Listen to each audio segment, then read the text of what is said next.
আর্থনা শীর্ষ সম্মেলনে যোগ দিতে প্রধান উপদেষ্টা অধ্যাপক ডক্টর মোহাম্মদ ইউনূস কাতারের রাজধানী দোহায় পৌঁছেছেন। কাতারের স্থানীয় সময় সোমবার রাত 9:40 প্রধান উপদেষ্টাকে বহনকারী বাংলাদেশ বিমানের ফ্লাইটটি দোহায় হামাদ আন্তর্জাতিক বিমানবন্দরে নামে। রুমিন ফারহানা পর্যন্ত সে ওপেনে বলতেছে যে চাঁদাবাজি করতেছে, আমি বিচার দিয়েছি, কিন্তু কোনো কার্যকরী ভূমিকা হচ্ছে না। যারা নির্বাচনের জন্য বেশি ব্যস্ত হয়ে গেছে, তারা যদি নিজের দলকে কন্ট্রোল করতে না পারে, তাহলে তারা ইলেকশনের সময় কন্ট্রোল করবে কিভাবে? সর্বশেষ আমাদের মনের আকাঙ্ক্ষা পূরণ হয়েই গেল, আশাটা পূরণ হয়ে গেল। শেখ হাসিনা যখন পদত্যাগ করার 1-2 ঘন্টা পরে খবর পাওয়া গেছে, কিন্তু চুপ্পু সাহেবের খবর তো এখনো বের হয় নাই। বের হবে কেমনে? সবকিছু ওয়াকারুজ্জামান সাহেব চেপে ধরে রাখছে। পিনাকি ভট্টাচার্যের অ্যাকশনটা কেমন, তার ভিডিও বুলেটের মতো কাজ করে। রাষ্ট্রপতির পদত্যাগ, এই খবরটা নাকি অলরেডি ইন্ডিয়ান হাই কমিশনকে অবগত করেছেন বর্তমান ডক্টর মোহাম্মদ ইউনূস সরকার। আমরা এটাই চাই, ইজ এন সিম্পল আনসার, এবং এটাই হওয়া দরকার ভারতের সাথে বর্তমানে বাংলাদেশের পলিসি। সুতরাং আমি ডক্টর মোহাম্মদ ইউনূস স্যারকে বলবো, আপনি এগুলা বজায় রাখবেন, মনে রাখবেন। চূড়ান্ত খেলা খেলে দিলেন নোবেল বিজয়ী ডক্টর মোহাম্মদ ইউনূস। নিশ্চয়ই সারা বিশ্বের কাছে বাংলাদেশের মর্যাদাকে সমুন্নত করবে এবং উন্নত করবে নিঃসন্দেহে। আসছে তুফান, এই তুফান সিনেমার তুফান না, এবার আসতেছে অপারেশন স্টর্ম, বাংলা করলে হয় তুফান। দর্শক, আজকের এই ভিডিওটি দেখলে আপনারা রীতিমতো অবাক হয়ে যাবেন। আপনারা জানেন ইতিমধ্যে আওয়ামী লীগ সরকারের পতন হয়েছে। এখন ক্ষমতায় আছেন অন্তর্বর্তী সরকার ডক্টর মোহাম্মদ ইউনূস। অন্তর্বর্তী সরকারের মাননীয় উপদেষ্টা ডক্টর মোহাম্মদ ইউনূস থাকাকালীন দেশে কি কি ঘটনা ঘটে যাচ্ছে তা আপনাদের প্রমাণ সহকারে দেখাবো। দর্শক, কথা আর বাড়াবো না, ভিডিওতে চলে যাব। তার আগে আপনাদের কাছে ছোট্ট একটি অনুরোধ, আপনি যদি আমাদের চ্যানেলে নতুন দর্শক হয়ে থাকেন তাহলে অবশ্যই চ্যানেলটি সাবস্ক্রাইব করে পাশে থাকা বেল আইকনটি বাজিয়ে দিতে ভুলবেন না। বাংলাদেশের ভিতরে বাংলাদেশ বাঁধ নির্মাণ করতেছে। বাঁধ নির্মাণ করে কি কারণে? পানি সংরক্ষণের জন্য হতে পারে, নদী ভাঙন, এগুলি তো নিজেদের রক্ষা করার জন্যই তো, মানে অর্থাৎ ধানি জমি রক্ষা করা, মানুষের সম্পদ জমি জমা রক্ষা করা, এগুলির জন্যই তো বাদ দেয়। এবং সেটা তো আর এমন না যে অন্য দেশের সীমান্তে বাদ দিচ্ছে, নিজেদের ভেতরে। এইটা নিয়ে ভারত খুব উদ্বিগ্ন এবং সীমান্তে তারা প্রতিনিধি দল পাঠাইছে যে কি করতেছে বাংলাদেশ। এখন বাংলাদেশ নিয়ে মহা আতঙ্কে আছে। তাদের কাছে সবসময় মনে হচ্ছে এই মনে হয় চীন ওখানে ঢুকে গেল, এই মনে হয় পাকিস্তান ঢুকে গেল, এরকম একটা অবস্থার মধ্যে আছে। সেটা কি? বাংলাদেশ ভারত সীমান্তে উচ্চ পর্যায়ের প্রতিনিধি দল পাঠিয়েছে ভারত। বাঁধ নিয়ে উদ্বেগের মধ্যে দেশটির উত্তর পূর্বাঞ্চলীয় রাজ্য ত্রিপুরার সরকার সীমান্তে ওই দলটি পাঠায়। মূলত মুহুরী নদীর ধারে বাংলাদেশের তৈরি করা একটি নতুন বাঁধকে ঘিরেই তৎপর ভারত। সোমবার এই প্রতিবেদনে এই তথ্য জানিয়েছে ভারতীয় সংবাদ মাধ্যম এনডিটিভি। সংবাদ মাধ্যমটি বলছে, রোববার ভারতের ত্রিপুরা রাজ্যের বেলোনিয়া সীমান্ত শহর পরিদর্শন করেছে ভারতের একটি উচ্চ পর্যায়ের প্রতিনিধি দল।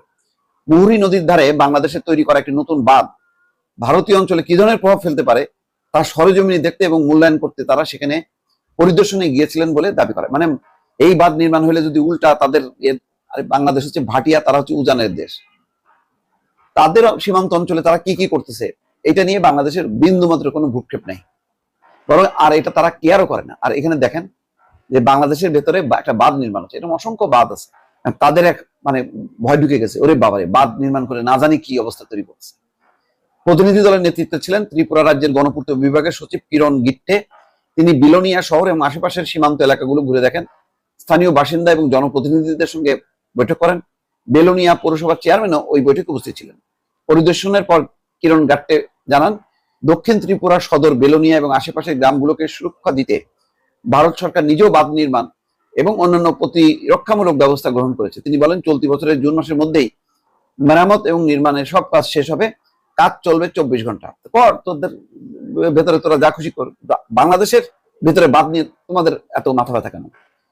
তিনি বলছেন, দক্ষিণ ত্রিপুরা জেলার কাজের পরিমাণ অনেক বেশি হয়, অতিরিক্ত 5 জন প্রকৌশলী সেখানে নিয়োগ দেওয়া হবে। 2024 সালের আগস্টে ভয়াবহ বন্যা এবং ভূমিধসে মুহুরী নদীর পার ঘেঁষে নির্মিত বহু বাঁধ অবকাঠামো ক্ষতিগ্রস্ত হয়।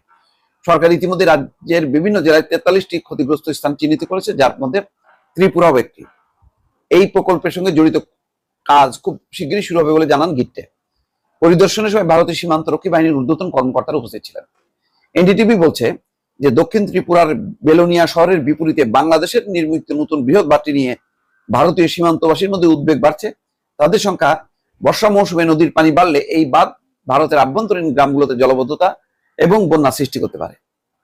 বেলোনিয়া পৌর এলাকা, বাল্লামুখ, ঈশান চন্দ্রনগর সহ দক্ষিণ ত্রিপুরার একাধিক গ্রামের বাসিন্দারা এই নতুন বাঁধের কারণে ঝুঁকির মধ্যে রয়েছেন বলে মনে করছেন তারা।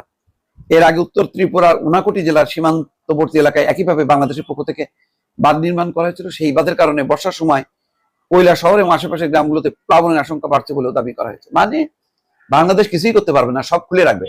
আর ওনারা বাঁধ মানে আটকায় রাখবে পানি, আর যখন কি ব্যাপক বন্যা হবে ওই বাঁধগুলি খুলে দেবে, বাংলাদেশ ভেসে যাবে। কিন্তু বাংলাদেশ ওই পানি ঠেকানোর জন্য তার ভিতরে কোনো বাঁধ নির্মাণ করতে পারবে না। তো তিস্তা ব্যারেজ সহ অন্যান্য যে নদী ব্যবস্থাপনা নিয়ে চীনের সঙ্গে কথা হচ্ছে, সেগুলি কি? সেইগুলি হলো যে ওই যে তোমরা যে উজানের পানি ছেড়ে দাও, ওটা যাতে বাংলাদেশ প্লাবিত না হয় সেই জন্য নদী ব্যবস্থাপনা, বাঁধ, ব্যারেজ অনেক কিছু পরিকল্পনা করা হচ্ছে। এটা স্বাধীন সার্বভৌম দেশ হিসাবে বাংলাদেশ এটা করতে পারে, কিন্তু ভারতের মনে হয় এগুলি মেনে নিতে খুব কষ্ট হচ্ছে। দর্শক, যতটা নির্বাচনের সময়কাল গড়িয়ে আসছে ততটা চমকও মনে হচ্ছে যে গড়িয়ে আসছে। আপনাদেরকে আজকে একটি চমক নিউজ শোনাবো। নিউজটি শুনে আমি নিজে অবাক হয়ে নিউজটি মনোযোগ দিয়ে শুনলাম। জামাতের সেক্রেটারি জেনারেল মিয়া গোলাম পরোয়ারের একটি সাক্ষাৎকার। প্রিয় দর্শক, সেই সাক্ষাৎকারটিতে জানতে পারলাম যে আগামী নির্বাচনে জামাত কি পরিকল্পনা করছে। পরিকল্পনার কথা শুনেই আমার চোখগুলা কপালে উঠে গিয়েছে। এই মহাপরিকল্পনা নিয়ে যদি আগামী নির্বাচনে জামাত মাঠে নামে, তখন মাঠের অবস্থা কি হবে সেটা দেখার জন্য হয়তোবা সেই নির্বাচনের দিনকালগুলা পর্যন্ত আমাদের অপেক্ষা করতে হবে। হয়তোবা KTV 24 সেদিন আপনাদের পাশে মাঠে থাকবো, বাংলাদেশের উত্তর থেকে দক্ষিণ, পূর্ব থেকে পশ্চিম চষে বেড়াবো আপনাদেরকে সাথে নিয়ে। প্রিয় দর্শক, আমি বলতে চাচ্ছি যে এবারে নির্বাচনের চমকটা কি দিচ্ছেন জামাত, সেটা আজকে জামাতের সেক্রেটারি জেনারেল মিয়া গোলাম পরোয়ার বললেন যে আগামী নির্বাচনে হিন্দু, বৌদ্ধ, খ্রিস্টান এই তিনটি ধর্ম থেকে তারা নির্বাচনে উপযুক্ত প্রার্থী খুঁজছেন এবং উপযুক্ত প্রার্থী তারা পেলে তারা প্রার্থী দিবেন। বাংলাদেশের ইতিহাসে জামাত ইসলামীর মতো দল হিন্দু, বৌদ্ধ, খ্রিস্টান থেকে তারা নির্বাচনে ক্যান্ডিডেট দিবেন, প্রার্থী দিবেন। নির্বাচনের লড়াইয়ের মাঠে জামাতের ব্যানারে থাকবে এই তিনটি ধর্ম থেকে, যেহেতু বাংলাদেশের মুসলমানের পরে স্থানে হিন্দু, তারপরে খ্রিস্টান বা বৌদ্ধ, এই তিনটি সংখ্যালঘু আমরা বলে থাকি। তবে বাংলা ভাষায় সংখ্যালঘু, আন্তর্জাতিক ভাষায় এটা কোনো সংখ্যালঘু না। প্রত্যেকেই দেশের নাগরিক, প্রত্যেকের সমান অধিকার। তাই সকলের সমান অধিকার থাকলে তাদেরকে অধিকার থেকে বঞ্চিত করার কোনো সুযোগ ইসলাম আপনাকে দেয় নাই। তাই জামাত ইসলামী একটি যেহেতু ইসলামিক দল, তারা সেখান থেকে গবেষণা করে বিবেচনা করেই রাজনীতি, অর্থনীতি, সমাজনীতি, রাষ্ট্রের কল্যাণে, রাষ্ট্রকে যারা ভালোবাসে সেই রাষ্ট্রপ্রেমিক মানুষদেরকে তাদের অন্তর্ভুক্ত করছেন এবং তারা এখন যাচাই বাছাই করছেন কাকে কোন আসনে প্রার্থী দিলে তিনি বিজয়ী হয়ে আসতে পারবেন জামাতের ব্যানারে। প্রিয় দর্শক, এখানে আরো চমক কথা বলেছেন যে বাংলাদেশের বিভিন্ন ইসলামিক স্কলার এবং বাংলাদেশের ইসলামিক দলগুলা থেকে জামাত বাছাই করছেন কে কোন আসনের জন্য উপযুক্ত, কার কতটুকু জনপ্রিয়তা কোন আসনে আছে। যেই আসনগুলাতে অন্য প্রার্থীদের জনপ্রিয়তা বেশি সেই আসনগুলা জামাত ছেড়ে দিবেন, জামাত রাখবেন। আমরা যেটুকু বুঝতে পারছি যে 200-এরও কিছু বেশি আসন জামাত নিজে রাখবেন আর অন্যান্য সঙ্গী সাথীদেরকে ছেড়ে দিবেন প্রায় 100 আসন। প্রিয় দর্শক, এই চমক নিয়ে যদি মাঠে আসে জামাত, তাহলে এটা ব্যালেন্সফুল তারা প্যানেল তৈরি করতে পারবে, যেই প্যানেলের ব্যালেন্সের কারণে জনগণ আকৃষ্ট হতে পারে যে এবার আমরা তাহলে সকল ধর্মের ধর্মীয় অনুভূতি নিয়ে যেই জোটটি তৈরি হয়েছে এই জোটটিকে সরকারে দিয়ে আমরা 5 বছর দেখি তারা কতটুকু বাংলাদেশকে উন্নয়ন করতে পারে। কারণ সকলেই এই কথাটা বারবার আমারও রিপিটই বলছি আপনাদেরকে যে আওয়ামী লীগ দেখেছি, বিএনপি দেখেছি, জাতীয় পার্টি দেখেছি, জামাতকে দেখি নাই। দেখেছি জামাতের 2 মন্ত্রীকে, বিএনপির সাথে 2 মন্ত্রীর রয়েছে অগাধ বিশাল কর্মদক্ষতা এবং চারিত্রিক সার্টিফিকেট। এই 2 মন্ত্রী সার্টিফিকেট দিয়ে গিয়েছে যে জামাত মন্ত্রী হলে চুরি করে না, জামাত মন্ত্রী হলে ভুরি বুঝ করে না, জামাত মন্ত্রী হয়ে ঘর থেকে বানানো ওই যে সামান্য খিচুড়ির মধ্যে 1 টুকরা মুরগির মাংস, আলী হাসান মোহাম্মদ মুজাহিদের সেই খাবারের দৃশ্য সকলের চোখে পড়ে। আর জামাতের মন্ত্রীরা তাদের মন্ত্রীর গাড়ি ব্যবহার করে না, তারা তাদের স্ত্রী, তাদের সন্তানরা মন্ত্রীর গাড়িতে স্কুল কলেজে যায় না, সরকারি গাড়ি ব্যবহার করে, তাদের পরিবার চলে না। এই যে চমকগুলা তারা দেখিয়েছে, ওই জায়গাটায় মানুষের একটা দুর্বলতা ওই 2 মন্ত্রীর উপর থেকে, এবং ওই 2 মন্ত্রীকে শেখ হাসিনা ফাঁসি দিয়ে আরো বেশি জনপ্রিয়তা করে ফেলেছে দলটিকে। প্রিয় দর্শক, এই দলটি ডে বাই ডে জনপ্রিয়তার দিকে এগিয়ে যাচ্ছে, কিন্তু বাংলাদেশ জাতীয়তাবাদী দল বিএনপির রয়েছে সারা দেশব্যাপী জনপ্রিয়তা এবং তাদের রয়েছে সারা দেশব্যাপী প্রত্যেক আসনে প্রার্থী। জামাতের 300 প্রার্থী দেওয়া যাবে, 300 প্রার্থী জামাত অলরেডি প্রায় নির্বাচন করে রেখেছে। 290টার উপরে তারা সিলেকশন ঘোষণা করে ফেলেছেন তাদের দল থেকে কে কোথায় থেকে প্রার্থী হবে। কিন্তু প্রিয় দর্শক, তারা আজকে জনাব মিয়া গোলাম পরোয়ার সাহেব বললেন যে যদি আমাদের সাথে সমঝোতায় আসে, আমরা যদি ভালো মনে করি যে তাদেরকে সেই জায়গাগুলোতে প্রার্থী দিলে আমাদের প্যানেলে বিজয়ী হয়ে আসবে, তাহলে জামাত সেই আসনগুলা ছেড়ে দিবে। আরেক যুগান্তকারী গ্রিন সিগন্যাল পেল বাংলাদেশ। 50 বছর মেয়াদে বাংলাদেশের চিত্র বদলে যেতে পারে, এটা বড় সুখবর।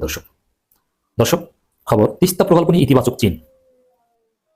তিস্তা প্রকল্প এটা শুধু একটা পানি ব্যবস্থাপনা নয় যে বাংলাদেশে শুকনো মৌসুমে পানি থাকে না, চীন বিশাল বিশাল মেগা বাঁধ নির্মাণ করবে, ড্যাম নির্মাণ করবে, বিশাল বিশাল রিজার্ভিয়ার নির্মাণ করবে, যেখানে পানি বড় বড় নদীতে যে পানি থাকে তার চেয়ে বেশি পানি থাকবে, এবং যখন পানি প্রয়োজন হবে কৃষক সেই রিজার্ভিয়ার থেকে পানি নিয়ে ব্যবহার করবে। শুধু এটা নয়, তিস্তা প্রকল্প বাংলাদেশে ভারতের হেজিমনি ধ্বংস করার সাথে একটা সম্পর্কিত বিষয়। তিস্তা প্রকল্পের সাথে ভারতের সেভেন সিস্টার্স এবং চিকেন নেকের স্ট্র্যাটেজিক অবস্থানের সম্পর্ক। ভারত কিছুতেই চায় না বা অতীতে হতে দেয়নি যে তিস্তা প্রজেক্ট বাস্তবায়ন হোক, যেহেতু ভারত তিস্তা চুক্তিও করবে না এবং সেটা চীনের মাধ্যমে হোক। যদিও শেখ হাসিনা বলেছিলেন যে চীনকে দিব তিস্তা প্রজেক্ট, কিন্তু ভারত কিন্তু সেটা হতে দেয়নি। অর্থাৎ তিস্তা প্রজেক্ট বাংলাদেশের জিওপলিটিক্সের সাথে ওতপ্রোতভাবে জড়িত, বাংলাদেশের উত্তরাঞ্চলের লক্ষ কোটি মানুষের জীবনের সাথে সম্পর্কিত, বাংলাদেশের কৃষি এবং অর্থনীতির সাথে সম্পর্কিত। এক তিস্তা প্রজেক্ট উত্তরাঞ্চলের অর্থনৈতিক চিত্রকে বদলে দিতে পারে। তো দর্শক, যেহেতু ভারতের স্বার্থ বিরোধী কোনো কিছু যেটা বাংলাদেশের স্বার্থের জন্য যদিও অনুকূল হোক, চীন ভারত সেটা কখনো করতে দেয়নি, বাধা দিয়েছে, এমনকি বিএনপিও করতে পারেনি কিংবা পারবেও না। কিন্তু ডক্টর ইউনূস সেটা পারেন কিংবা পারবেন। ভারতের স্বার্থের জন্য সেটা যেরকমই হোক না কেন, বাংলাদেশের জন্য যদি সেটা ইতিবাচক হোক, সেটা বাস্তবায়ন হবে, এটা প্রফেসর ইউনূস করতে পারবেন। তাতে ভারত বাধা দিয়ে প্রফেসর ইউনূসকে আটকানোর কোনো সক্ষমতা রাখে না। তো দর্শক, তারই অংশ হিসেবে তিস্তা প্রকল্পে চীন ইতিবাচক। শুধু এটা না, 50 বছর মেয়াদী পানি ব্যবস্থাপনার প্রজেক্ট সাবমিট করতে চীনকে বলে এসেছে ডক্টর ইউনূস, এবং চীন এই সুযোগ হাতছাড়া করবে না। 50 বছর মেয়াদী বাংলাদেশের চিত্র বদলে যাবে। এবং তিস্তা প্রজেক্ট যদি সফল হয়, তারপর আরো এরকম নানা স্ট্র্যাটেজিক প্রজেক্ট করা হবে। ভারত যেটা করতে দেয়নি, সোনাদিয়া ডিপ সিপোর্ট করতে দেয়নি, পরে মাতার বাড়িতে করতে হয়েছে, এবং সেখানে চীনের ইনভলভমেন্ট ভারত সহ্য করেনি এবং হাসিনা পারেনি, জাপানকে আনতে হয়েছে। কিন্তু ডক্টর ইউনূস এবার পারবেন। বাংলাদেশের বিশাল বিশাল ডিপ সিপোর্ট হবে, বাংলাদেশের ব্যবসা বাণিজ্যের চিত্র বদলে যাবে। এখন তো শুধু মংলা, পায়রা আর চট্টগ্রাম নিয়ে আছি, এরকম আরো হবে, চীন করে দিবে। মানে দীর্ঘমেয়াদে বাংলাদেশের চিত্র বদলে যাবে, চীনের ক্ষেত্রে সহায়তা করবে। ভারত তো আর পয়সা দিতে পারে না, ভারতের তো টাকা নেই, ভারত পারে ঠেকাতে ভারতের দালালদের মাধ্যমে, কিন্তু এখন তো ডক্টর ইউনূস তাকে তো ঠেকাতে পারবে না। এই যে তিস্তা প্রকল্প নিয়ে ইতিবাচক চীন, এবং চীন ফিজিবিলিটি স্টাডি করছে, দফায় দফায় তাদের টেকনিক্যাল টিম এখানে আসছে, এর মানে তিস্তা প্রকল্প চীন নিবে, আনুষ্ঠানিকভাবে দেওয়া হতে পারে এবং এতে বেশি সময় লাগবে না। ডক্টর ইউনূস 2 বছর ক্ষমতা থাকতে পারলেই দেখবেন যে তিস্তা প্রকল্পের যথেষ্ট অগ্রগতি এবং চুক্তি হয়ে যাবে। প্রধান উপদেষ্টার high representative doctor Khalil Rahman বলছে, খলিল রহমান কিন্তু একজন উচ্চ মাপের ডিপ্লোম্যাটিক জ্ঞান রাখেন। তার যে চমক, তার যে ক্যারিসমেটিক কোয়ালিটি ডিপ্লোমেসিতে, সেটার মাধ্যমে ডক্টর ইউনূস এবং জাতি উপকৃত হবে। এবং খলিল রহমানকে পিনাকি ভট্টাচার্য বস মানেন। প্রধান উপদেষ্টা চীন সফরে গত 50 বছরের পানি সমস্যা নিয়ে আলোচনা হয়েছে। দেশটি তিস্তা প্রকল্প ইতিবাচক প্রতিক্রিয়া জানায়। দেখেন, what is doctor Yunus? Doctor Yunus অন্য কেউ হলে ডিসেম্বর পর্যন্ত নিয়ে ভাবতো, কিন্তু ডক্টর ইউনূস ভাবেন 50 বছর নিয়ে। ডক্টর ইউনূসের মন মানসিকতা, চিন্তা দর্শন যে কতটা উঁচু মাপের, তাই 50 বছর মেয়াদী চিন্তা দর্শনের মাধ্যমে সেটা প্রমাণিত হয়। অথবা আমরা তাকে 5 বছর মধ্যে রাখার চেষ্টা করতেই পারি। রোববার 23 মার্চ দুপুরে রাজধানী ফরেন সার্ভিস একাডেমিতে প্রধান উপদেষ্টা চীন সফর নিয়ে এক সংবাদ সম্মেলনে কথা জানান তিনি। তিনি বলেন, চীনের সাথে নদী ও পানি ব্যবস্থাপনা নিয়ে যে আলোচনা হয়েছে, তার প্রতিফলন আগামীতে দ্বিপাক্ষিক চুক্তির মাধ্যমে দেখা যাবে। পাশাপাশি রোহিঙ্গাদের নিজ দেশে ফেরত পাঠাতে চীন সর্বোচ্চ সহযোগিতা করবে বলে আশ্বাস দিয়েছে। অথচ বিএনপি বলছে রোহিঙ্গাদের নিয়ে আলোচনা নাকি কোনো অগ্রগতি নেই, অথচ সর্বোচ্চ সহযোগিতার আশ্বাস দিয়েছে। তাছাড়া আধুনিক তথ্য প্রযুক্তি ও এআই নবায়নযোগ্য জ্বালানি খাত নিয়েও ইতিবাচক আলোচনা। দেখেন, এআই আর্টিফিশিয়াল ইন্টেলিজেন্স পৃথিবীর চিত্র আরেকবার বদলে দিচ্ছে। আর সে চীন যে প্রযুক্তিতে কত উন্নত আমরা জানি, সেটা নিয়েও কাজ হবে চীনের সাথে। মানে বাংলাদেশের চিত্র বদলে যাবে এক কথায়। দেখবেন, জাস্ট ডক্টর ইউনূসকে একটু সময় দেন, ডক্টর ইউনূসের নেতৃত্বে একটা জাতীয় সরকার গঠন করে দেন, বাংলাদেশকে সিঙ্গাপুর বানিয়ে তারপর ডক্টর ইউনূস যাবে। বাংলাদেশের বিনিয়োগ উন্নয়ন কর্তৃপক্ষের নির্বাহী চেয়ারম্যান আশিক চৌধুরী জানান, চীনা প্রতিষ্ঠানগুলোকে বাংলাদেশে বিনিয়োগ করার আহ্বান জানিয়েছেন ডক্টর মোহাম্মদ ইউনূস। দেশটির প্রেসিডেন্ট শি জিনপিং বিষয়টি ব্যক্তিগতভাবে দেখার আশা দিয়েছেন। রুমেন ফারহানা পর্যন্ত সে ওপেনে বলতেছে যে চাঁদাবাজি করতেছে, আমি বিচার দিয়েছি, কিন্তু কোনো কার্যকরী ভূমিকা হচ্ছে না। যারা নির্বাচনের জন্য বেশি ব্যস্ত হয়ে গেছে, তারা যদি নিজের দলকে কন্ট্রোল করতে না পারে, তাহলে তারা ইলেকশনের সময় কন্ট্রোল করবে কিভাবে? ইসলামী আন্দোলন বাংলাদেশের নির্বাচনের বিষয় কথা একেবারে স্পষ্ট বলে কিছু নেই। এবং আমরা প্রথম যে বক্তব্য দিয়েছি, আজও পর্যন্ত একই বক্তব্য আসছি। ইসলামী আন্দোলন বাংলাদেশ মনে করে শুধু নির্বাচনই বাংলাদেশের সমস্যার একমাত্র সমাধান নয়, আমাদের দেশের হাজারো সমস্যা আছে। যদি নির্বাচনই একমাত্র সমস্যার সমাধান হয়, এদেশে অনেক নির্বাচন হয়েছে কিন্তু সমস্যার সমাধান হয়নি। আমরা মনে করি যদি সংস্কার ব্যতীত নির্বাচন দেয়া হয়, সেই নির্বাচন প্রশ্নবিদ্ধ নির্বাচন হবে, জনগণের আশা এবং আকাঙ্ক্ষার প্রতিফলন ঘটবে না।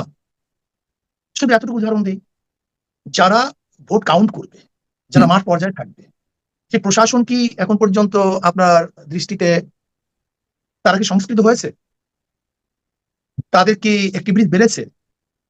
তারা কি বর্তমানে চাঁদাবাজি বন্ধ করতে পারছে? সন্ত্রাসী বন্ধ করতে পারছে? যদি এখনই না পারি, তাহলে নির্বাচন পিরিয়ডে পারবো কিভাবে? আমি এই কথা বলবো না ডিসেম্বরে, জানুয়ারিতে, জুনে, আমি এই কথা বলবো না কবে নির্বাচন হবে। আগামীকাল নির্বাচন হোক, কিন্তু সংস্কারের পরে নির্বাচন হোক। এখন সংস্কার করতে যতদিন লাগে, আমি মনে করি একটা যৌক্তিক সময় সংস্কার করা উচিত। কমপক্ষে এমন সংস্কার করা উচিত যে সংস্কারের ভিত্তিতে কমপক্ষে নিরপেক্ষ, গ্রহণযোগ্য, সবার ভোট অধিকার প্রয়োগ করতে পারে এবং পরিবেশ সৃষ্টি করে একটা নির্বাচনের জন্য যে সময়টুকু প্রয়োজন, যে সংস্কারের প্রয়োজন, কমপক্ষে এই সংস্কারের ভিত্তিতে নির্বাচন দেওয়া হোক। যদি সংস্কারের আগে নির্বাচন দেওয়া হয়, তাহলে কোনো অবস্থাতেই এই নির্বাচন গ্রহণযোগ্য নির্বাচন হবে না, এটা আমি মনে করি। ঠিক, কিন্তু আপনি বলছেন যে যৌক্তিক সময়টা নিয়ে একটা বিতর্ক রয়েছে। দুটি টাইমলাইন আমরা দেখতে পাচ্ছি সামনে, একটি হলো ডিসেম্বর, আর একটি হলো রেফারেন্ডাম দিয়ে দেন, রেফারেন্ডাম দিয়ে দেন, গণভোট দিয়ে দেন। হ্যাঁ, কিন্তু আপনি যে যৌক্তিক আপনি যৌক্তিক সময়ের কথা বলছেন, সেই যৌক্তিক সময়টা আপনি বলছেন যতদিন লাগুক একটা যৌক্তিক সময়, এর বাদে আমরা দেখতে পাচ্ছি দুটি টাইমলাইন। সেই দুটি টাইমলাইনকে আপনি যৌক্তিক সময় মনে করেন না, নাকি এর চেয়ে বেশি কিছু প্রয়োজন তাও দেওয়া উচিত বলে মনে করেন? আমরা যখন মনে করবো যৌক্তিক সময়ের মাধ্যমে নির্বাচন অনুষ্ঠান হলে জনগণ সেটা গ্রহণ করবে, আমি এসে যৌক্তিক সময় মনে করি। এখন যা নির্বাচনের জন্য আমরা উদ্গ্রীব, এরা তো আওয়ামী লীগের 29 সন পর্যন্ত সময়কে মেনে নিয়েছিল। এখন আমরা সত্যি কথা পারতেছি না কেন? এর কারণটা কোথায়?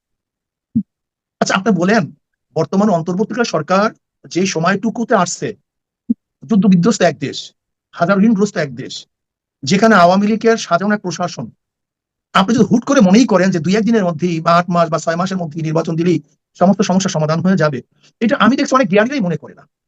কেউ মনে করে না তা না, আমি অধিকাংশ জ্ঞানীর কথাই বলছি, তারা মনে করেন না।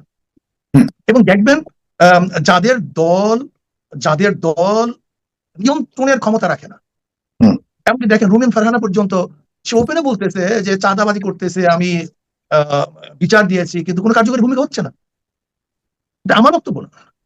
আবার সেখানে দেখেন যারা নির্বাচনের জন্য বেশি ব্যস্ত হয়ে গেছে, তারা যদি নিজের দলকে কন্ট্রোল করতে না পারে, তাহলে তারা ইলেকশনের সময় কন্ট্রোল করবে কিভাবে? আগে কমপক্ষে নমুনা দেখা। আর আমরা মনে করি বিএনপিকে এখানে একটা বড় ফ্যাক্টর হিসেবে দেখছেন সুষ্ঠু বা নিরপেক্ষ নির্বাচন হওয়ার ক্ষেত্রে তাদের বর্তমান অবস্থায় বাধা হয়ে দাঁড়াতে পারে, আপনি সেটাকে ইঙ্গিত করছেন? না, আমি কারোর কথা স্পষ্ট বলছি না, আমি মনে করি যারা মনে করি, যেমন আমিও যদি আমার দলকে কন্ট্রোল করতে না পারি, তাহলে তো এটা হবে সৃষ্টি হবে। নিশ্চিত কিভাবে করবে? এটা কোন পর্যায়ে আপনি হলে পরে আপনি নিশ্চিত স্থানীয় নির্বাচনটা দেখো কমপক্ষে, আমরা দেখি সেখানে অবস্থাটা কি। একটা টেস্ট কেস, আমরা একটা টেস্ট কেস করি, স্থানীয় নির্বাচনটা আমরা দিই, যদি দেখি সেখানে না সবাই ভদ্র বিশিষ্ট, দখলদারি নাই, টাকাটাকি নাই, হুমকি নাই, ধুমকি নাই, এবার যদি প্রশাসন দেখি নিরপেক্ষ নির্বাচন গ্রহণ করছে, তাহলে কমপক্ষে টেস্ট কেস হয়ে গেল। এটাও তো জাতি কমপক্ষে মেসেজ পাবে না নির্বাচন গ্রহণযোগ্য হবে। দেখেন, যদি 2025 সাল নিয়ে ভবিষ্যৎবাণী সত্যি হয়ে থাকে, এখন ভবিষ্যৎবাণীতে আমি বিশ্বাস করি না, তবে সিচুয়েশন, সিমটম, অ্যাক্টিভিটিস আমরা যা দেখছি, সেই অ্যাক্টিভিটিসগুলো বলছে যে আগামী 2025-এর পর বিশ্ব ব্যবস্থায় যে পরিবর্তন ঘটবে, বাবা ভাঙা অথবা নস্ট্রাডামাসের ভবিষ্যৎবাণী অনুযায়ী মার্কিন যুক্তরাষ্ট্র এই সাম্রাজ্যবাদীর পতন ঘটবে। সেখানে এশিয়া থেকে একটা রাষ্ট্র বা এই অঞ্চল থেকে একটা রাষ্ট্রের উত্থান ঘটবে। আপনি দেখেন, একসময় সারা পৃথিবীকে শাসন করতে কিন্তু ব্রিটিশরা, ব্রিটিশ কলোনি একটা সময় কি পরিমাণ ছিল, এই যে আমাদের ভারতীয় উপমহাদেশেও ব্রিটিশরা এসে শাসন করতে, শুধু তা না, সারা পৃথিবীর অনেক দেশে এরা কিন্তু তাদের কলোনি তৈরি করেছে, সেখানে সম্পদ লুট করেছে, ইভেন কন্ট্রোলিং করেছে। কিন্তু প্রথম বিশ্বযুদ্ধের পর ব্রিটিশদের সেই শাসন বা শৌর্য বীর্য আস্তে আস্তে কিন্তু কমে গিয়েছিল। এরপর থেকে মার্কিনী শক্তিদের আমরা দেখেছি যে উত্তাপ ঘটতেছিল, আর দ্বিতীয় বিশ্বযুদ্ধের পর আমেরিকার হাতে চলে গেছে পৃথিবীর কন্ট্রোলিং। আজকে ব্রিটিশরাও কিন্তু আমেরিকাকে হালকা হালকা পাপা পাপা ডাকে, তাই না? আর দ্বিতীয় বিশ্বযুদ্ধের পর থেকে আজকের দিন পর্যন্ত আমেরিকার যেই শৌর্য বীর্য, এগুলোর কিন্তু পতন ঘটবে। ভবিষ্যৎবাণী তাই বলছে যে নতুন একটা শক্তি মানে সামনে আসবে। শক্তিটা কি হবে? সবকিছু ক্যালকুলেশন ঠিকঠাক থাকলে এটা হবে চীন। আপনি দেখেন, চীন এবং আমেরিকার শুল্ক বাণিজ্যের মধ্যে চীন গতকালকে আরেকটা ঘোষণা দিচ্ছে যে যেই সকল রাষ্ট্রগুলো আমেরিকার তেল তেলায়, এদেরকে হুঁশিয়ারি দিচ্ছে, এত তেল তেলালে কিছু নাই, তোমরা তোমাদের নীতিতে অটল থাকো। কিন্তু চীন হয়তো পারবে, আমরা আসলে ওই লেভেলে পারবো না। তবে আমরা না পারলেও আগামী দিনে চীনের সাথে বাংলাদেশের বন্ধুত্বটা কোন লেভেলে যাবে সেটার একটা ট্রেইলার আমরা বুঝতে পারছি। দেখেন, আওয়ামী লীগ সরকার পতনের পর ভারতের যে সাম্রাজ্যবাদী হস্তক্ষেপ ছিল বাংলাদেশ ইস্যুতে, ওটা কিন্তু অনেকটা বন্ধ হয়ে গেছে। এবং ডক্টর মোহাম্মদ ইউনূসের সরকারকে ঝুঁকানোর জন্য বা বাংলাদেশকে ঝুঁকানোর জন্য ভারত নানান পদক্ষেপ নিচ্ছে। ট্রান্সশিপমেন্ট সুবিধা বাতিল করেছে। গতকালকে তারা বলছে যে তাদের উত্তর এবং পূর্ব রাজ্যাঞ্চলগুলোর মধ্যে যেই যোগাযোগকারী রেল নেটওয়ার্কিং সিস্টেম, এটাও তারা বন্ধ করে দিয়েছে। তো তার মানে কি বাংলাদেশ ঝুঁকে যাবে? না। চীন চাচ্ছে বাংলাদেশকে তাদের পকেটে নিতে, আর বাংলাদেশ কি চাচ্ছে? বাংলাদেশও এই মুহূর্তে চাচ্ছে ভারতের সামনে ঝুঁকবে না, প্রয়োজনে চীনের পকেটে যাবে। সেটা ওরকম আমার কাছে মনে হচ্ছে, কারণ বাংলাদেশ এবং চীনের দ্বিপাক্ষিক সম্পর্ক আরো গভীর করার প্রতিশ্রুতি দিয়েছেন প্রধান উপদেষ্টা ডক্টর মোহাম্মদ ইউনূস। গতকালকে আপনার রাষ্ট্রীয় অতিথি ভবন যমুনায় চীনের ইউনান প্রদেশের গভর্নর ওয়াং ইউবু, তার সঙ্গে একটা বৈঠকে তিনি বসেছিলেন। ডক্টর ইউনূস বলছেন, এটি কেবল শুরু, আমরা এত কাছাকাছি অথচ এত দূরে কেন, চলুন এই ব্যবধানটাকে ঘুচিয়ে ফেলি। আশা করি আপনি, মানে ওয়াং ইউবুকে বলছেন, আবারও বাংলাদেশে আসবেন। আমরা শুধু ভালো প্রতিবেশী নয়, আরো ঘনিষ্ঠ প্রতিবেশী হতে চাই। আর আপনারা জানেন, ইতিমধ্যে চীন ঘোষণা দিয়েছে বাংলাদেশে বিশাল আকারের কয়েকটা হাসপাতাল নির্মাণ করবেন, তাই না? যেন ভারতের প্রতি মানুষের যে চিকিৎসার শাস্ত্রের জন্য দৌড়াইতে হয়, সেগুলো যেন না হয়, ইন্টারন্যাশনাল লেভেলের কয়েকটা হাসপাতাল তৈরি করে দিবে। এছাড়াও যুব বিনিময়, স্বাস্থ্যসেবা, শিক্ষা, বাণিজ্য সহ বিভিন্ন সহযোগিতামূলক উদ্যোগ নিয়ে এখানে আলোচনা হয়েছে। চীনের গভর্নর বলছেন যে ইউনান প্রদেশের একটি চীনা ব্যাংক ইতিমধ্যে ডক্টর ইউনূস প্রবর্তিত যে ক্ষুদ্র ঋণ পদ্ধতি সেটা গ্রহণ করেছে, মানে গ্রামীণ ব্যাংকের মতন সিস্টেমটাকে তারা গ্রহণ করেছে। এবং ইতিমধ্যে চীনের বহু মানুষ এই পদ্ধতির সুফল ভোগ করছেন। এমনকি তিনি দুই দেশের সামাজিক লক্ষ্যগুলোর মিল থাকার কথা উল্লেখ করেছেন। আর সরকার, আমাদের ডক্টর ইউনূস তিনি বলছেন যে তার সাথে সম্মতি জানিয়ে যে হ্যাঁ, আমরা এখানে সবকিছুই দুই দেশ একে অন্যের সাথে সহযোগিতামূলক দিতে চাই। আর পেশাগত প্রশিক্ষণ, ডিজিটাল ও ভাষা শিক্ষা, সামুদ্রিক খাবার, আম ও কৃষি পণ্য সহ বিভিন্ন খাতে বাণিজ্য বৃদ্ধির প্রস্তাব দিয়েছেন। আর প্রধান উপদেষ্টার বক্তব্য, বাংলাদেশের রোগীদের জন্য চীনের খুনমিংয়ে 4টি হাসপাতাল নির্ধারণ সহ চিকিৎসা পর্যটন চালু করতে চীনের সহযোগিতা আপনার এক নতুন অধ্যায় তৈরি করেছে। সাম্প্রতিক সময়ে সফর নিয়ে তিনি বলছেন যে আমাদের লক্ষ্য হল দ্বিপাক্ষিক সম্পর্ক আরো জোরদার করা এবং কোনো একটি নির্দিষ্ট দেশের প্রতি আমার ধারণা যে এটা থাকা উচিত। একটা দেশের প্রতি আমরা শুধু মানে ঝুঁকে গেলাম সেটা তা না, সবার প্রতি আমাদের কানেক্টিভিটি থাকতে হবে, আমাদেরকে রেসপেক্ট করতে হবে, ব্যবসা বাণিজ্য সহ সবকিছুতে আমাদের অধিকারটা বুঝে নিতে হবে, ঝুঁকা যাবে না। সেটা হচ্ছে এই যে সারা ভারতবর্ষের আমরা যাকে প্রধানমন্ত্রী হিসাবে নির্বাচন করেছি, ইনি প্রথম থেকেই একটু পরের জিনিসের লোভ বেশি, নিজের বউকে নিয়ে সংসার করতে পারে না, হাসিনাকে নিয়ে বসে আছে। কি বলছি বুঝতে পারছেন না? উনি নিজের বউকে নিয়ে সংসার করতে পারেননি, এখন হাসিনার প্রতি এত ভালোবাসা, ওনাকে রেখে দিয়েছেন ঠাকুরের মতো। উনি মুসলিম বিদ্বেষী, মুসলমানদেরকে দেখতে পারে না, কিন্তু হাসিনাকে খুব ভালোবাসে উনি, কেন জানি না। ইনি হচ্ছেন সেই প্রধানমন্ত্রী। আরে ওয়াকফ সম্পত্তি তো একটা বৃহত্তম আন্দোলনের জায়গা। এই সেই প্রধানমন্ত্রী যিনি কেদারনাথের মন্দিরের সোনার ঘন্টা চুরি করে পিতলের ঘন্টা দিয়ে পরিবর্তন করে দিয়েছে। ইনি সেই প্রধানমন্ত্রী, ইনি সেই প্রধানমন্ত্রী। আপনি কাদের কথা বলছেন? সারা ভারতবর্ষের ওয়াকফ সম্পত্তির কথা বাদ দিয়ে দেন। পশ্চিম বাংলাতে যে বাংলার মানুষ আমরা, ৮০,৫৪৮ একর জমি আমাদের পশ্চিম বাংলার মাটিতে, তার বাৎসরিক আয় যদি হিসাব করা যায় ৮,৫৫৩ কোটি টাকার আয় হয়। ইমাম সাহেবদের ভাতা দেয় মমতা সরকার ২৩০ কোটি টাকা, বাকি টাকাগুলো যায় কোথায়? কোথায় যায়? সব তথ্য আমাদের কাছে আছে। প্রাইম এশিয়া বিশ্ববিদ্যালয়ের শিক্ষার্থী জাহিদুল ইসলাম পারভেজ হত্যার ঘটনাটি সারা বাংলাদেশের মানুষকে ক্রন্দন করিয়েছে। প্রত্যেকটি বিবেকবান মানুষ, ছাত্র ছাত্রী, কেউ এই মৃত্যুর পরে ভালো নেই, সকলের হৃদয়ে রক্তক্ষরণ ঘটেছে। সাধারণ শিক্ষার্থীদের মাঝে প্রশ্ন উঠছে, সামান্য কিছু অপরাধ যেটাকে আপনি অপরাধ মনে করেন, সেই ধরনের কর্মকাণ্ড ঘটলেই কি একটি মানুষের জীবন শেষ হয়ে যাবে? মানে যদি কেউ আপনার দিকে একটু তাকায়, যদি কেউ আপনাকে একটু টিজিং করার চেষ্টা করে, তার কি কোনো আইন বা বিচার বা বিচারিক প্রক্রিয়ায় তার কোনো সমাধান নেই? নাকি বন্ধুদেরকে ডেকে এনে সেখানে তাকে লাশ করে দিয়ে দেশ থেকে শেষ করে দিতে হবে, বিদায় করে দিতে হবে? মানুষের জীবন কি এতই সস্তা? মানুষ কি পৃথিবীতে বেঁচে থাকার ন্যূনতম অধিকার নেই? যেই অপরাধ কিংবা যেই ধরনের অভিযোগ যাদের বিরুদ্ধে করা হয়, সেই একই অপরাধ একই অভিযোগ আমার বিরুদ্ধে আপনার বিরুদ্ধে ছিল কিনা, আছে কিনা, আপনি কি একটাবার জীবনে ভেবে দেখেছেন? একজন শিক্ষার্থী যখন জীবন শেষ হয়ে যায়, বাবা মায়ের সম্পদ পরিবার থেকে যখন বিদায় নিয়ে যায়, এই একই লোক যদি আপনার ভাই হতো, বোন হতো, তাহলে আপনার আজ কি পরিস্থিতি হতো? এত সস্তা হয়ে গিয়েছে আমাদের জীবনের মূল্য। আমি ভাবতেই পারি না যে পারভেজ কোন দল করে, কোন মত করে, কোন আদর্শ করে, সেটা আমার কাছে দেখার বিষয় নয়। একজন পারভেজ সামান্য একটি জায়গায় এসে 3টি মেয়ের সামনে দাঁড়িয়ে তাদেরকে দেখে হাসাহাসি কিংবা কিঞ্চিত মন্তব্যের কারণে বন্ধুদেরকে ডেকে এনে জীবনটাকে শেষ করে দিতে হবে। তিনি কোনো ধর্ষণ করেননি, কারো উপরে আক্রমণ করেননি, কাউকে নির্যাতন করেননি, কারো উপরে অত্যাচার করেননি, সেই পারভেজকে জীবন থেকে বিতাড়িত করে দিতে হবে। আজকে আমার কাছে মনে হচ্ছে বাংলাদেশে কিছু কিছু ক্ষেত্রে, আমরা আগে বলতাম যে নারীরা নিরাপদ নয়, এখন দেখছি সমাজের এমন একটা পরিস্থিতি তৈরি হয়েছে, পুরুষ বা শিক্ষার্থী, সাধারণ শিক্ষার্থী, সে নারী পুরুষ কেউই নিরাপদ নয়। নারীরা যেমন নারীর পদের জন্য বিভিন্ন সময় অভিযোগ তুলতো, তাদেরকে এখন আজকের সর্বোচ্চ নিরাপদ দিতে গিয়ে এখন পুরুষরাও সেখানে জিম্মি হয়ে যাচ্ছে। যে কেউ যে কোনো জায়গায় অভিযোগ তুললেই আজকের বিশ্বস্ততার জায়গায় তদন্ত না করে আজকে তাদেরকেই ব্ল্যাকমেইলিং করা হচ্ছে, বিপদে ফেলা হচ্ছে। এই পারভেজ, তার অপরাধ কি? সে প্রাইম এশিয়া বিশ্ববিদ্যালয়ের একজন শিক্ষার্থী। এই শিক্ষার্থীকে বিশ্ববিদ্যালয় কর্তৃপক্ষ বলেছে যে এটা একটা মর্মান্তিক মৃত্যু ঘটেছে, এবং সে কারণে তারা কিন্তু ওখানের 2 জন শিক্ষার্থীকে পর্যন্ত সাময়িক বহিষ্কারও করেছে। তার মানে বিশ্ববিদ্যালয় তদন্ত করে বুঝতে সক্ষম হয়েছে যে এই পারভেজ একজন সেই জায়গায় ওই পরিমাণ অপরাধ করে নাই যাতে আপনাকে মেরে ফেলতে হবে। আর যত বড় অপরাধী হোক, কাউকে মেরে ফেলার অধিকার, খুন করার অধিকার, বন্ধুকে অত্যাচার করার অধিকার আপনার নেই। হয় আইনের কাছে প্রশ্ন তুলবেন, না হয় প্রশাসনের কাছে, বিশ্ববিদ্যালয়ের কাছে আপনি তুলে দিবেন, কিন্তু আপনি তাকে হত্যা করার অধিকার কে দিয়েছে? আমি খুবই মর্মাহত হয়েছি তার এই বিষয়টা নিয়ে কথা বলতে যাওয়ার আগে। যতগুলো ভিডিও কিংবা তার নিউজ দেখেছি, কোনো জায়গায় আমি দেখতে পাইনি যে এটা কোনো বড় ধরনের এমন কি করে ফেলেছে যাকে পারভেজকে মেরে ফেলতে হবে। আপনারা জানেন ইতিমধ্যেই দেখা গিয়েছে যে তারা সেখানে 3 জন শিক্ষার্থী ছিল, ছাত্রী ছিল ওই একই বিশ্ববিদ্যালয়ের। তারা পারভেজ তাদেরকে দেখে হাসাহাসি করেছিল। তারা সেই দাবি করেছে, ওই শিক্ষার্থীরা তারা দাবি করেন যারা তিনি আমাদেরকে দেখে হাসাহাসি করেছেন, এবং সেই কারণে বন্ধুদেরকে তারা ফোন দিয়েছেন। ওই ছাত্রীরা বন্ধুদেরকে ফোন দেওয়ার পরে বিশ্ববিদ্যালয় বিষয়টি মীমাংসাও করেছে, কিন্তু সেই মীমাংসার পরেও মাহাথি, মেহরাব ও আবুজার গিফারি হাজারিপাড়া এলাকায় কিছু ছেলেকে ডেকে এনে তারপরে এই পারভেজের উপরে আবার হামলা চালায়, এবং পারভেজ তখন দৌড়ে বিশ্ববিদ্যালয়ের প্রধান গেটে আসার সময় আঘাতপ্রাপ্ত হন, এবং পরে তাকে ধারালো অস্ত্র দিয়ে বুকে পিঠে আঘাত করে সেই সন্ত্রাসীরা তখন সেখান থেকে পালিয়ে যান। আপনারা জানেন যে এখানে ইতিমধ্যেই বলা হচ্ছে যে বিশ্ববিদ্যালয় তদন্তের স্বার্থে 2 জন শিক্ষার্থীকে তারা শোকাজ করেছে, এবং তাদেরকে তারা ইতিমধ্যেই বহিষ্কার করেছে। তার নাম হচ্ছে একজন ব্যবসায় প্রশাসন বিভাগের ফাতেমা তাহসিন ঐশী ও ইংরেজি বিভাগের ফারিয়া হক টিনা। ইউনিভার্সিটি অফ স্কলার্স কর্তৃপক্ষ পারভেজের মর্মান্তিক মৃত্যুর ঘটনায় গভীর শোক সমবেদনা প্রকাশ করেছে। আমরা এটা নিয়ে দেখেছি পক্ষে বিপক্ষে মতামত চলছে। এটাকে আমি রাজনৈতিক হত্যাই শুধুমাত্র মনে করি না। কেউ মনে করতে পারেন এই পারভেজ ছাত্র দলের সাথে সম্পৃক্ত, তাকে অন্য আরেকটি বৈষম্য বিরোধী আন্দোলন বা নতুন যে এনসিপি তাদের সাথে সম্পৃক্ত কোনো ব্যক্তি হত্যা করেছে। কেউ মনে করতে পারেন বন্ধুরা বন্ধুদের মধ্যে সম্পর্ক নষ্ট করে সেখানে তাকে হত্যা করেছে। কেউ মনে করতে পারেন বখাটে ছেলেরা তাকে হত্যা করেছে, ছাত্রীরা তার উপরে এই ধরনের অদূরদর্শী পরিণাম ঘটিয়েছে। যেটা অত্যন্ত জঘন্যতম আমি মনে করি, এই যে নামেই আপনি বলেন না কেন, কোনো নামেই পারভেজ হত্যাকে আপনি চালিয়ে দিতে পারেন না। পারভেজ একজন সাধারণ শিক্ষার্থী, ধরে নিন তিনি কোনো একটি অপরাধ করেছে, ধরে নিন, আমি তর্কের খাতিরে বললাম, সেই অপরাধটা কি করেছে বলেন? তিনি কোনো মেয়ের গায়ে হাত তুললেন না, কাউকে ইফতিজিং করলেন না, কাউকে ধর্ষণ করলেন না। হ্যাঁ, তিনি কাউকে দেখে হাসাহাসি করেছেন। আমাদের যুব সমাজ আজকে কোন দিকে যাচ্ছে আপনারা তো নিশ্চয়ই ভালো করে জানেন। আমাদের বাবা মা তাদেরকে কন্ট্রোল করতে পারছেন, আপনি ভালো করে জানেন। শিক্ষা ব্যবস্থা কোথায় আওয়ামী লীগ চালিয়ে গিয়েছে আপনারা ভালো করে জানেন। তো আমাদের তো এই দেশটা সুফি সাধকে ভরপুর না। আর যারা এই সুফি সাধকগিরি দেখাচ্ছেন, আপনিও তো কেউ না কেউ আপনার আত্মীয় স্বজন এরকম ছোটখাটো অপরাধের সাথে সম্পৃক্ত। আরে ভাই, একজন দেখে হাসি দিলেই তাকে মৃত্যুর কোলে ঢুলে দিতে হবে, শেষ করে দিতে হবে। পারভেজের জীবনের কোনো মূল্য নেই। একটা মানুষের জীবন চলে গেলে আর কিচ্ছু আসে ফেরত আসে না প্রিয় ভাইরা। আজকে সে কারণে আমি এই পারভেজের হত্যার সাথে সম্পৃক্ত, সে যে দলের হোক, যে মতের হোক, যে আদর্শের হোক, যত বড় ক্ষমতাধর ব্যক্তি হোক। দর্শক, সম্পূর্ণ ভিডিওটি দেখলেন, আশা করি বিষয়টি বুঝতে পেরেছেন। এই নিয়ে আপনার গুরুত্বপূর্ণ মন্তব্যটি অবশ্যই কমেন্ট বক্সে জানিয়ে দিবেন। ধন্যবাদ।